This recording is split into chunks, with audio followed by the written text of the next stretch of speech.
誰かお願い、助けて。メドゴのジュレタ、ダイダロス、そしてその息子をイカロス。太陽に近づきすぎるなという。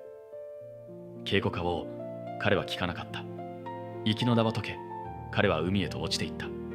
それでもチリメヒトはチリから帯で下さない。ヨウモ声は大きなドネクロでも見つけたかのように空を押しまぐ。どこかで一人の少年が死んでいる。それでも農夫の傷井は地を返し続ける。ヨシーフ、優しい来る。今日の仕事には申し分ない。今日はただぼんやかな改変が広がっているだけ。生きるとはこういうものらしい。近くで見れば廃墟、けれど遠くから見れば死居圏。